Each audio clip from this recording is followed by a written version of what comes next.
Olaqanot.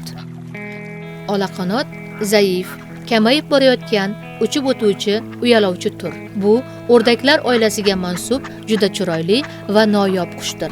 U o'zining rangi va chaqqonligi bilan boshqa o'rdaklardan ajralib turadi. Olaqanotning patlari to'q jigarrang va zang rangida bo'ladi. U uchib ketayotganida qanotlaridagi oq chiziqlar yaqqol ko'rinadi.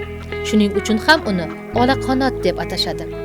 Uning ko'zlari oq bo'lgani uchun ba'zan oq ko'z o'rdak deb ham atashadi. Bu qushlar suv o'simliklari va qamishzorlar ko'p bo'lgan ko'llarda, daryo bo'ylarida yashaydi.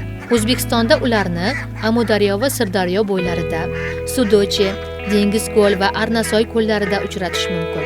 Olaqanot uyasini qamishlar orasiga, ba'zan yerga quradi. Ona o'rdak 6 tadan 12 gacha tuxum qo'yadi. Ona o'rdak tuxumlarini 25 kun davomida bosib yotadi. Bolalari avgust va sentyabr oylarida mustaqil uchishni o'rganadilar. Ular asosan suv o'tlari va suv ostidagi mayda hasharotlar, umurtqasizlar bilan oziqlanadi. Afsuski, olaqanotlar dunyoda va O'zbekistonda juda kamayib qolgan. Bunga quyidagilar sabab bo'lmoqda.